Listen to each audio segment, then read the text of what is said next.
Tihar jail में gangster की हत्या, हाई सिक्योरिटी वार्ड में मर्डर से हड़कंप। गोगी गैंग ने 2 जगह ग्रिल काटी, चादर के सहारे पहली मंजिल से उतरे। पीएम मोदी 2 दिन के कर्नाटक दौरे पर आज चित्रदुर्ग, विजयनगरा, सिंधानपुर और कलबुर्गी में करेंगे रैलियां। कर्नाटक चुनाव के लिए कांग्रेस आज जारी करेगी घोषणा पत्र। बीजेपी के वादों की लिस्ट में आधा किलो दूध से लेकर मुफ्त सिलेंडर तक की बातें।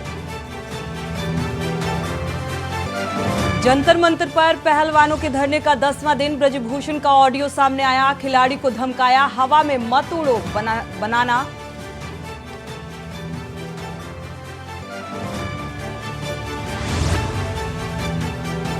यूपी निकाय चुनाव प्रचार का आज आखिरी दिन। आज शाम 6 बजे थम जाएगा चुनाव प्रचार। पहले चरण में 37 जिलों में होगा मतदान। अफजाल अंसारी की संसद सदस्यता खत्म। यूपी के गाजीपुर से बसपा सांसद था। 4 साल की सजा मिलने के 56 घंटे बाद सांसदी गई। आप देख रहे हैं के न्यूज, खबरों का सारथी। नमस्कार, आप देख रहे हैं के न्यूज। मैं हूं आपके साथ सोनी चौहान। खबरों की शुरुआत करते हैं बड़ी खबर के साथ। झांसी से बड़ी खबर आपको बता दें, सीएम योगी आम सभा को संबोधित करेंगे। क्राफ्ट मेला मैदान में दोपहर 1 बजे पहुंचेंगे सीएम योगी आदित्यनाथ। 20,000 से अधिक लोगों के बैठने की यहां पर व्यवस्था की गई है। क्राफ्ट मेला मैदान में दोपहर 1 बजे का वक्त सीएम योगी आदित्यनाथ के पहुंचने का। तो निकाय चुनाव को लेकर जनसभाओं और रैलियों का दौर शुरू है। लगातार सीएम योगी आदित्यनाथ रैलियां कर रहे हैं, जनसभा को संबोधित कर रहे हैं। जो सरकार की उपलब्धियां हैं, योजनाएं हैं, उनको गिनाने का काम करते हुए नजर आ रहे हैं। झांसी दौरा, 20,000 से अधिक लोगों के बैठने की यहां पर व्यवस्था की गई है। तो सीएम योगी आदित्यनाथ की रैली को लेकर तैयारियां चाक चौबंद, और इस रैली के दौरान जनसभा को संबोधित करेंगे। दोपहर 1 बजे तक पहुंचेंगे सीएम योगी आदित्यनाथ।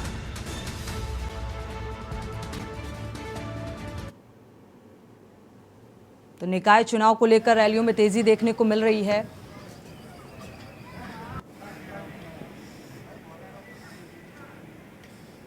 झांसी दौरा है सीएम योगी आदित्यनाथ का। आप तस्वीरें भी देख पा रहे हैं। तैयारियां पूरी तरीके से चुस्त दुरुस्त नजर आ रही हैं। 20,000 से ज़्यादा लोगों की यहां पर व्यवस्था बैठने की गई है। यहां पर करीब 1 बजे सीएम योगी आदित्यनाथ पहुंचेंगे और जनसभा को संबोधित करेंगे।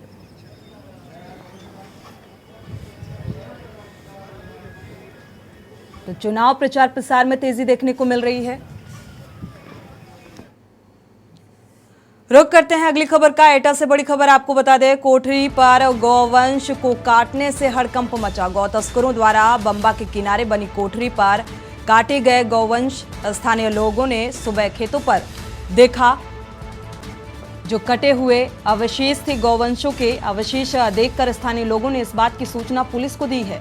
सूचना पर पहुंचे एसएसपी पशुपालन विभाग की टीम मौके पर पहुंची। डॉग स्क्वाड भी मौके पर पहुंचा। फॉरेंसिक टीम भी मौके पर मौजूद है। पुलिस, पशु विभाग ने गौवंशों के अवशेष के लिए सैंपल भी लिए। बजरंग दल, गौरक्षा दल के कार्यकर्ता भी मौके पर पहुंचे। घटनास्थल पर कार्यकर्ताओं ने गौ तस्करों को गिरफ्तार कर कार्रवाई की मांग की है। देहात का क्षेत्र, ये गांव जहां पर गौवंश के अवशेष पाए गए, पवास के पास दलेलपुर बंबा की ये घटना बताई जा रही है।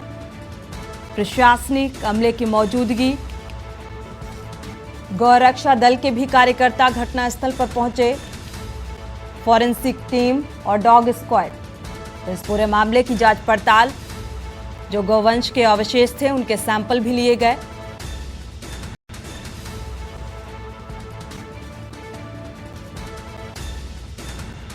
एटा से बड़ी खबर,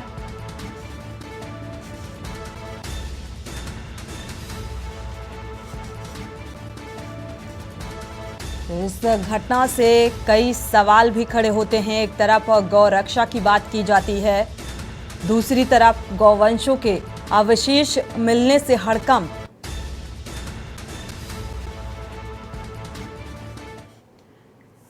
बढ़ते आगे, कासगंज से बड़ी खबर आपको बता दें। अचानक गिरा मकान की छत, अचानक से गिरी छत के मलबे में दबकर बुजुर्ग महिला की दर्दनाक मौत हो गई। मकान के आगे के हिस्से के कमरे में अकेली सो रही थी ये महिला, तभी इस हादसे का शिकार हो गई। मकान के अन्य हिस्से में अलग अलग ये परिजन सो रहे थे। ग्रामीणों की मदद से बुजुर्ग महिला को रेस्क्यू कर बाहर निकाला गया। सूचना पर पहुंची पुलिस ने शव को पोस्टमार्टम के लिए भेज दिया है।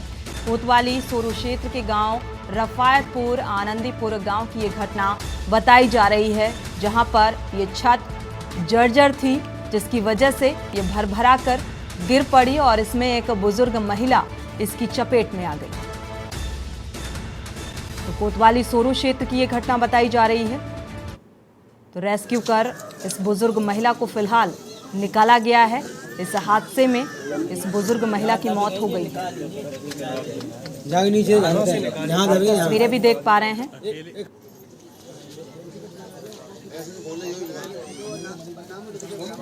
कासगंज की ये तस्वीरें, मकान की छत है जो अचानक से गिर गई, जिसके चलते ये हादसा हुआ है।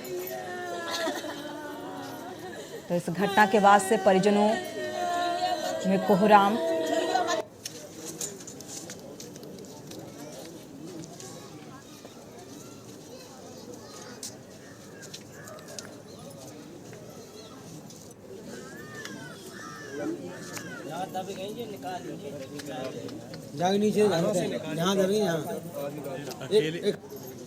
तो ग्रामीणों की, स्थानीय लोगों की मदद से इस महिला को रेस्क्यू कर निकाला गया है। प्रशांत सोनी इसी खबर पर संवाददाता जुड़े हुए हैं ज्यादा जानकारी के लिए। प्रशांत, क्या ये जो छत गिरी है मकान की, ये क्या जर्जर हालत में थी? जी, आपको बता दें कि कासगंज जनपद में लगातार 2 दिन से रुक रुक कर बरसात हो रही है जी। ये छत जो है ये एक पुरानी बनी हुई थी। यहाँ पर महिला रात में सो रही थी। लगभग 3-3:30 बजे करीब ये छत अचानक भरभरा कर गिर पड़ी, जिसमें ये महिला दब गई। और दबने के बाद क्या कहते, जब ग्रामीणों ने देखा तो इसको रेस्क्यू ऑपरेशन कर बाहर निकाला।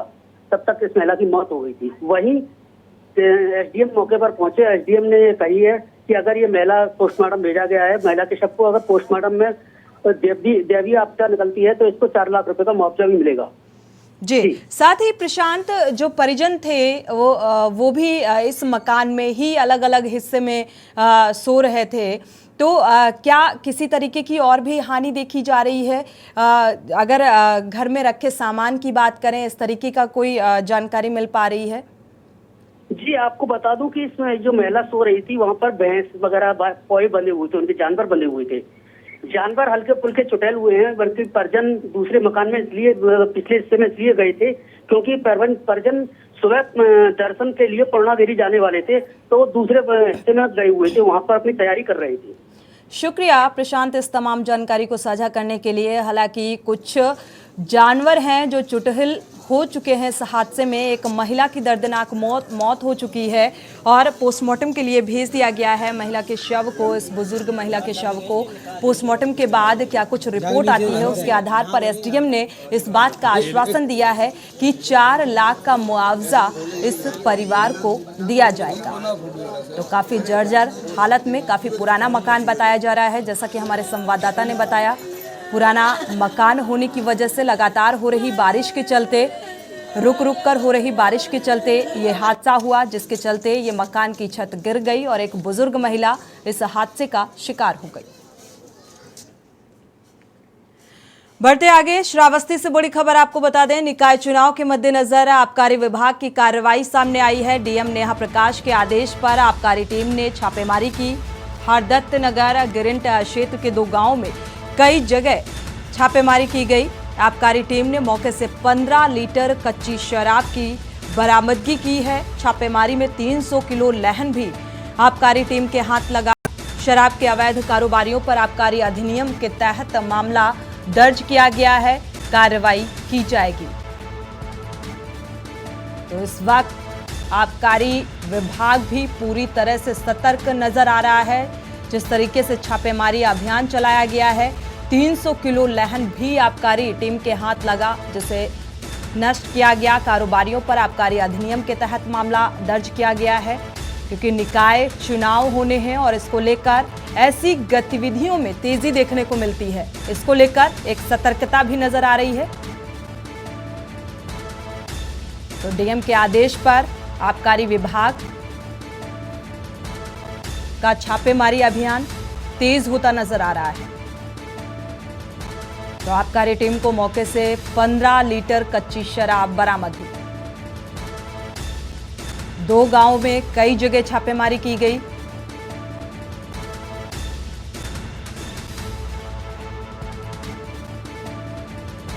$300 किलो लहन की भी आबकारी के हाथ लगा है। बिजनौर से बड़ी खबर आपको बता दें, गाड़ी खड़ी करने पर 2 पक्ष आमने सामने आ गए। दोनों पक्षों में विवाद होने लगा। रेलवे कॉलोनी में रास्ते में गाड़ी खड़ी करने को लेकर यह पूरा विवाद हुआ। मारपीट की लाइव तस्वीरें सोशल मीडिया पर अब सामने आ रही है, मीडिया पर वायरल हो रही हैं। पीड़ित पक्ष ने पुलिस से इस बात की शिकायत भी की है। जांच में जुटी हुई है पुलिस। इस पूरे मामले की जांच पड़ताल की जा रही है। प्रशासनिक अमले की तरफ से बिजनौर के सेवहारा थाना क्षेत्र के रेलवे कॉलोनी का ये मामला बताया जा रहा है। गाड़ी खड़ी करने को लेकर 2 पक्ष आमने सामने आ गए और मारपीट शुरू हो गई। और इस पूरे घटनाक्रम का वीडियो अब सोशल मीडिया पर वायरल हो रहा है। तो पीड़ित पक्ष ने इस बात की शिकायत भी की है। पुलिस इस पूरे मामले की जांच पड़ताल में जुटी है।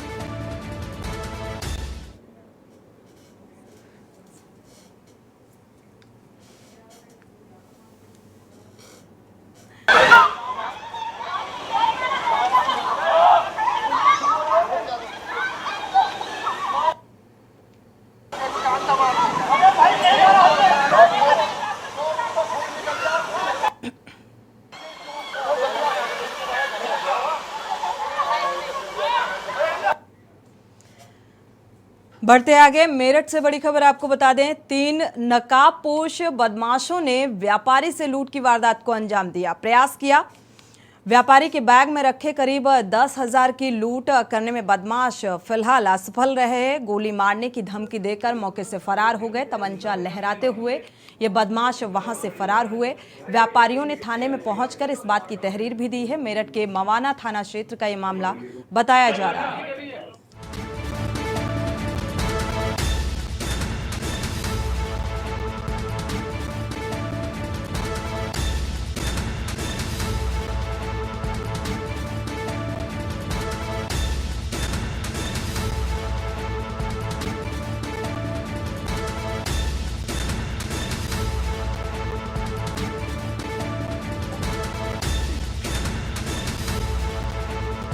तो व्यापारियों से फिलहाल लूटपाट करने में असफल रहे ये बदमाश। तमंचा लहराते हुए, धमकी देते हुए वहां से फरार हो गए। लेकिन इस पूरे घटनाक्रम की शिकायत तहरीर थाने में दी गई है। मेरठ के मवाना थाना क्षेत्र का ये मामला बताया जा रहा है। तो नकाबपोश बदमाशों ने लूटपाट करने का प्रयास किया। व्यापारी से बैग छीनने का प्रयास किया। 10,000 की लूट को अंजाम देने में फिलहाल ये असफल रहे। गोली मारने की धमकी देते हुए मौके से फरार हो गए।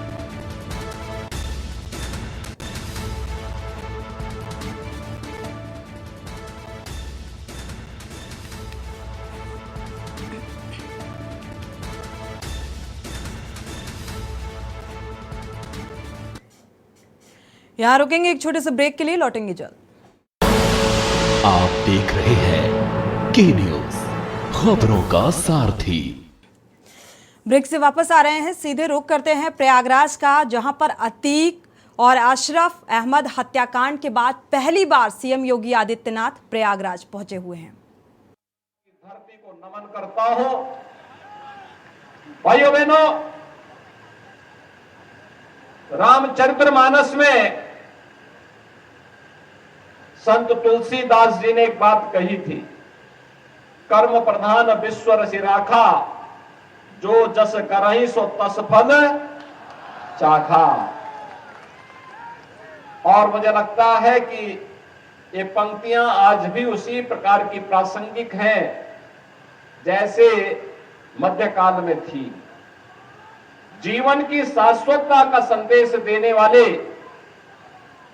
ये पंक्तियां हमारे कर्म प्रधान व्यवस्था को कहीं न कहीं मार्गदर्शन करती हुई दिखाई देती है।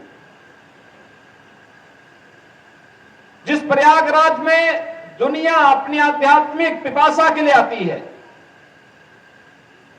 जिस प्रयागराज की धरती ने हजारों वर्षों से मानवता के कल्याण का मार्ग प्रशस्त किया हो, कुंभ हो या माघ मेला, करोड़ों करोड़ों श्रद्धालु प्रयागराज में आकर के संगम में डुबकी लगा करके अपने जन्म और जीवन को धन्य करता है। जहां पर अन्याय और अत्याचार से पीड़ित मानवता आकर के न्यायालय की शरण में आकर के न्याय प्राप्त करने के विलासा से आता है, कुछ लोगों ने उस प्रयागराज की धरती को अन्याय और अत्याचार का शिकार बना दिया था, पापाचार का शिकार बना दिया था। लेकिन यह प्रकृति न किसी पर अत्याचार करती है और न किसी के अत्याचार को स्वीकार ही करती है, सबका हिसाब बराबर करके रख देती है। और भाइयों बहनों, आज मैं इसीलिए प्रयागराज की धरती पे आया हूं आप सबसे अपील करने के लिए। यह हमारा सौभाग्य है 2019 में प्रयागराज कुंभ को डबल इंजन की सरकार को एक यूनिक इवेंट के रूप में प्रस्तुत करने का अवसर प्राप्त हुआ था, भव्य और दिव्य कुंभ के रूप में प्रस्तुत करने का अवसर प्राप्त हुआ था। प्रयागराज को कुंभ यादगार कुंभ बन गया। उस समय नगर निगम का नेतृत्व श्रीमती अभिलाषा गुप्ता नंदी जी के नेतृत्व में यहां पर नगर निगम बोर्ड काम कर रहा था और बोर्ड ने अपने स्तर पर अच्छा प्रयास किया। और जब 2025 का कुंभ आएगा, 2025 के हमारा एक सामान्य कार्यकर्ता से लेकर के भाजपा के अध्यक्ष और अब महापौर की प्रत्याशी उस समय महापौर हो और उनके नेतृत्व में प्रयागराज महापौर की नेतृत्व में प्रयागराज कुंभ फिर दुनिया की भव्य और दिव्य कुंभ की साक्षी बन सके, इसके लिए आप सबसे अपील करने के लिए आज मैं प्रयागराज की धरती पे आया। भाइयों, प्रयागराज कभी निराश नहीं होने देता। ये प्रयागराज की धरती है, ये कभी सात्विक प्रवृत्ति को निराश नहीं करती है। मैं जानता हूं कि आपका आशीर्वाद यहां पर श्री गणेश के सर्वानी को प्राप्त होगा, कोई संदेह नहीं।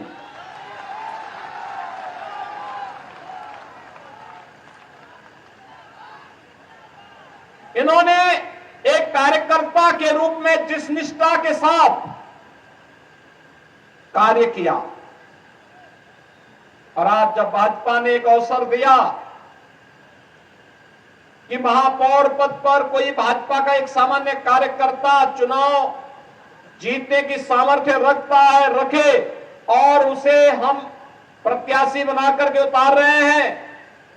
भाइयों बहनों, जब प्रत्याशी बनकर के आपके बीच में आए हैं, मैं देख रहा हूं प्रयागराज का एक एक कार्यकर्ता सहयोग करते हुए उन्हें महापौर प्रत्याशी के रूप में अपना प्रत्याशी मान करके चुनाव लड़ाने के लिए तत्पर दिखाई दे रहा है।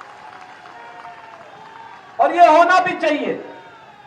जिस कार्यकर्ता ने अपना जीवन समर्पित कर दिया हो विचारधारा के लिए, संगठन के लिए, अगर उसके लिए सभी लोग मिलकर के कार्य करके अगर उन कार्यक्रमों को आगे बढ़ाने का कार्य करते हैं तो भाइयों बहनों, ये नए कार्यकर्ताओं के सृजन की एक शुरुआत होती है। नए कार्यकर्ताओं को भी अवसर प्राप्त हो सकता है और भारतीय जनता पार्टी इन्हीं नए कार्यकर्ताओं को जोड़ने की पार्टी है। यही भारत का लोकतंत्र है, यही भाजपा का लोकतंत्र भी है। आज भारत दुनिया के अंदर कह सकता है कि हम न केवल दुनिया के सबसे बड़े लोकतंत्र हैं, बल्कि लोकतंत्र की जननी भी है। लोकतंत्र को हमने पैदा किया है, ये भारत गर्व से कह सकता है। और वह तब जब प्रधानमंत्री मोदी जी के नेतृत्व में वर्तमान में वैश्विक मंच पर भारत की प्रतिष्ठा बढ़ी है। भारत आज आजादी के अमृत काल के प्रथम वर्ष में G20 के समूह की अध्यक्षता कर रहा है प्रधानमंत्री मोदी जी के नेतृत्व में। तब भारत इस बात को कह सकता है कि हमने दुनिया को सब कुछ दिया है, हमने लोकतंत्र दुनिया को दिया है, एक समान अधिकार, राजा हो या रंक हो, सभी लोकतंत्र में एक समान वोट का अधिकार प्राप्त करते हैं और अपने इस वोट की ताकत का एहसास दुनिया को कराते हैं। और भारत ने समय समय पर कराया है। और भाइयों बहनों, एक और वैश्विक मंच पर बढ़ती हुई भारत की ताकत, भारत का सम्मान, भारत के बारे में दुनिया का नजरिया बदल चुका है। और भारत में प्रधानमंत्री मोदी जी के नेतृत्व में बदलते हुए भारत को आपने देखा है। आज कैसे भारत न केवल दुनिया के अंदर अपना सम्मान बनाया है, बल्कि अपने नागरिकों के हितों का संरक्षण करने, अपनी स्वयं की सुरक्षा करने, कैसे एक एक करके प्रत्येक नागरिक के जीवन में परिवर्तन करने का कार्य किया। मुझे आश्चर्य होता है जब भाजपा की बात होती है और भाजपा को जब लोग ये बोलते हैं कि पुरानी जाति का वोट मिलेगा कि नहीं मिलेगा, संदेह की नजर से बोलते हैं, तो मुझे लगता है कि इन्होंने भाजपा को लगता है समझा नहीं है। भारतीय जनता पार्टी का मतलब सबका साथ और सबका विकास, और सबका साथ और सबका विकास है तो फिर सबका विश्वास भी है और परिणाम लाने के लिए सबका प्रयास भी है। ये सभी लोग मिलकर के जब कार्य कर रहे हैं, आप बताइए ना, 4 करोड़ गरीबों को देश के अंदर एक एक आवास मिल जाता है, 8 करोड़ गरीबों को उज्ज्वला योजना का कनेक्शन मिल जाता है, 12 करोड़ गरीबों को एक एक टॉयलेट मिल जाता है, 15 करोड़ गरीबों को स्किल इंडिया और स्टैंड अप और स्टार्टअप इंडिया के माध्यम से जोड़ा जाता है, 35 करोड़ गरीबों के लिए जनधन अकाउंट खोले जाते हैं, 50 करोड़ गरीबों को 5 लाख रुपए की सालाना स्वास्थ्य बीमा का कवर दिया जाता है, 80 करोड़ लोगों को कोरोना कालखंड में फ्री में राशन की सुविधा का लाभ दिया जाता है और 220 करोड़ वैक्सीन की डोजेज भारत के नागरिकों को फ्री में देने का काम कोई करता है, भारत के यशस्वी प्रधानमंत्री नरेंद्र मोदी जी करते हैं। और भाइयों बहनों, यही कहने के लिए आज मैं आपके पास आया हूं। हमने तो सबका साथ और सबके विकास के भाव के साथ काम किया। हमने कब जाति के नाम पर किसी को, मत और मजहब के आधार पर किसी के साथ भेदभाव किया, लेकिन हमने तो तुष्टीकरण को कभी प्रोत्साहित नहीं किया। जो तुष्टीकरण को प्रोत्साहित करते थे वही भेदभाव भी करते थे, वही बंटवारा भी करते थे, वही विभाजन भी करते थे। हमने तुष्टीकरण नहीं सशक्तिकरण पर ध्यान दिया है। सशक्तिकरण, हर व्यक्ति का सशक्तिकरण, हर नागरिक का सशक्तिकरण, सबका सम्मान और सबका साथ, सबके विकास के भाव के साथ इस कार्यक्रम को आगे बढ़ाने का कार्य किया। आज उत्तर प्रदेश ये परिवारवादी और जातिवादी मानसिकता के दलों से उभर करके एक राष्ट्रवाद की सोच के साथ आगे बढ़ करके आज प्रधानमंत्री मोदी जी के मार्गदर्शन में विकास की नित नई ऊंचाइयों को प्राप्त करता हुआ दिखाई दे रहा है। प्रयागराज कुंभ उसका एक उदाहरण था। और भाइयों बहनों, आज मैं आप सबसे यही कहने के लिए आया हूं, आप सबसे ये अपील करने के लिए भी आया हूं। आपने 2017 के पहले के उत्तर प्रदेश को भी देखा है। ये वही उत्तर प्रदेश था जिस उत्तर प्रदेश में पर्व और त्योहार, भय और आतंक के साए में व्यक्ति कांपता था। पर्व और त्योहार आते थे, लोगों को लगता था पता नहीं अब क्या हो जाएगा। लेकिन आज आप देख रहे होंगे पर्व और त्योहार आते हैं, लोगों के घरों में खुशहाली आती है। पर्व और त्योहार के सही मायने आज पता लगते हैं। आज प्रदेश में कर्फ्यू नहीं, दंगा नहीं, आज तो उत्तर प्रदेश में सब और चंगा ही चंगा है। और भाइयों बहनों, इसलिए है क्योंकि सरकार की कार्रवाई जीरो टॉलरेंस की है। जो लोग पहले आतंक के बल पर गरीबों की संपत्तियों पर कब्जा करते थे, व्यापारियों से रंगदारी वसूली करते थे, आज गले में तख्ती लटका करके जाने के लिए मजबूर हुए हैं। आज व्यापारी को कोई व्यापारी रंगदारी नहीं देता है। आज भाइयों बहनों रंगदारी नहीं, आज तो हम व्यापारी को राज्य सरकार की ओर से व्यापारी कल्याण बोर्ड के माध्यम से 10 लाख रुपए की सुरक्षा बीमा दे रहे हैं। और भाइयों बहनों यही नहीं, पीएम स्वनिधि योजना में स्ट्रीट वेंडर को भी आर्थिक स्वावलंबन की ओर अग्रसर बढ़ाने का काम हो रहा है। एक समय था 17 के पहले जब व्यापारियों से रंगदारी वसूली होती थी, आज रंगदारी नहीं, आज तो उसे स्वनिधि का लाभ और आज उसे व्यापारी कल्याण बोर्ड के माध्यम से 10 लाख का बीमा कवर देने का कार्य हो रहा है। भाइयों बहनों, 2017 के पहले हमारे शहर गंदगी के ढेर होते थे, आज तो प्रयागराज अभिलाषा जी के नेतृत्व में इस बोर्ड ने प्रयागराज को स्मार्ट सिटी बना दिया। स्मार्ट सिटी आज नगरों में किसी भी प्रकार का सौदों का आतंक नहीं। आज तो हमारे नगर सेफ सिटी हो रहे हैं। बेटियां स्कूल जा सकती हैं, व्यापारी व्यापार कर सकता है। आज युवाओं के हाथों में तमंचे नहीं, क्योंकि सबको मालूम है कि तमंचे की कीमत क्या होती है और तमंचे की दुष्परिणाम भी क्या होते हैं। आज भाइयों बहनों, उत्तर प्रदेश के युवाओं के हाथों में टैबलेट है। टैबलेट 2 करोड़ युवाओं को हम लोग उत्तर प्रदेश में टैबलेट दे रहे हैं। ये टैबलेट उसके टैलेंट को टेक्नोलॉजी और ट्रेनिंग के साथ जोड़ करके उसकी प्रतिभा का लाभ उत्तर प्रदेश के लिए लेने की पूरी व्यवस्था की गई है। देश उसका लाभ ले ले। अभी हम लोगों ने ग्लोबल इन्वेस्टर समिट किया था। हमारे उप मुख्यमंत्री और मंत्रीगण अलग अलग देशों की यात्रा में गए थे और दुनिया से भी और देश से भी भारी पैमाने पे निवेश लेके आए। 35 लाख करोड़ रुपए का निवेश का प्रस्ताव हुआ है भाइयों, 35 लाख। और ये 35 लाख करोड़ रुपए का मतलब 1 करोड़ युवाओं को सीधे सीधे नौकरी की गारंटी। 1 करोड़ युवाओं को। ये प्रयागराज में तो लाखों युवा प्रतियोगी परीक्षाओं की तैयारी करते हैं। इन युवाओं के लिए रोजगार भी चाहिए, नौकरी भी चाहिए। और 1 करोड़ युवाओं को ये ग्लोबल इन्वेस्टर समिट नौकरी की गारंटी भी देता है। लेकिन उसके लिए हमें उसकी स्किल डेवलपमेंट पर, उसके टैलेंट को ट्रेनिंग के साथ जोड़ने की कार्रवाई के पर ध्यान देना होगा। और इसीलिए हम टैबलेट दे रहे हैं। जो तमंचा पकड़वाते थे उनकी दुर्गति हर व्यक्ति देख रहा है।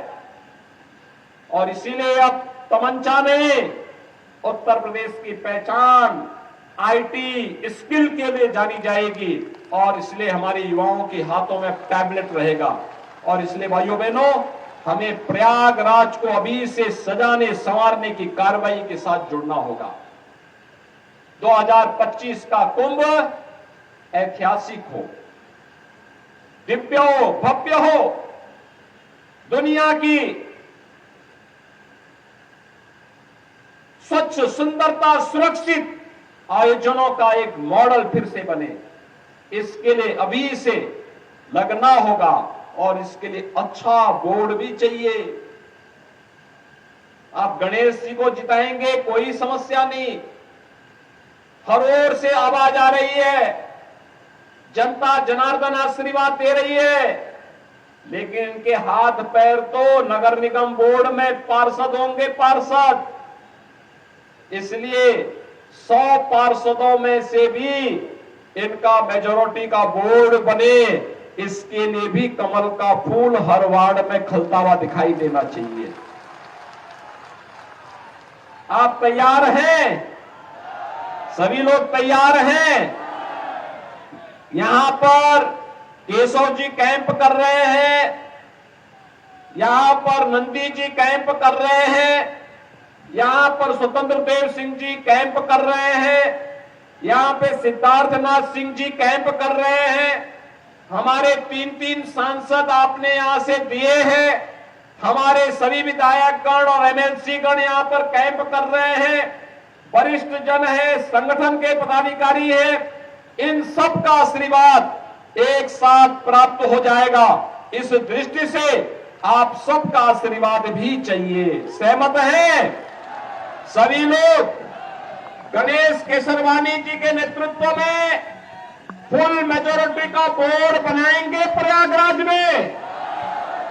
और भाइयों बहनों, प्रयागराज में आप बनाइए और हम लोगों ने माफियाओं की जो अवैध संपत्ति थी उस पे तोड़ करके जो गरीबों का आवास बनाए हैं, बोर्ड बनाइए।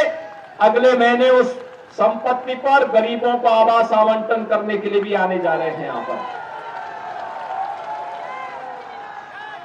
जो भी माफिया गरीबों की संपत्ति पर कब्जा करके ऐसे कब्जा करने का प्रयास करेगा, उसकी संपत्ति को ऐसे ही जब्त करके गरीबों के लिए आवास बनाने का काम सरकार करेगी। डबल इंजन की सरकार करेगी। हर गरीब को संरक्षण देंगे, हर शरीफ को, हर व्यापारी को सुरक्षा देंगे। लेकिन राज्य सरकार भ्रष्टाचार और अपराध में जीरो टॉलरेंस की नीति के तहत कार्य अपना अनवरत जारी रखेगी। इस विश्वास के साथ श्री गणेश केसरवानी जी के नेतृत्व में भारतीय जनता पार्टी के फुल मेजोरिटी के बोर्ड को बनाने की अपील प्रयागराज वासियों से करता हूं। और भाइयों बहनों, ये तब संभव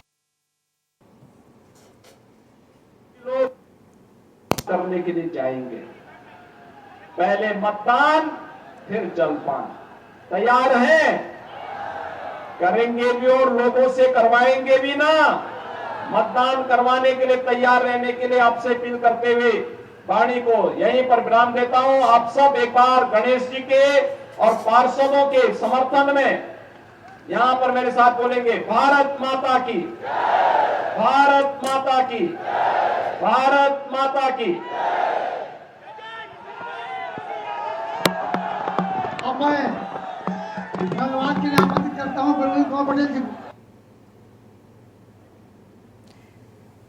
माफिया मुक्त नगरी प्रयागराज में इस वक्त सीएम योगी आदित्यनाथ का जनसभा को संबोधित करना, रामचरितमानस की चौपाई का जिक्र कि जो जैसा कर्म करता है वैसा फल पाता है, और योजनाओं का जिक्र करना। साथ ही अगर देखा जाए तो उन्होंने कहा कि अब दंगा नहीं, सब चंगा ही चंगा है।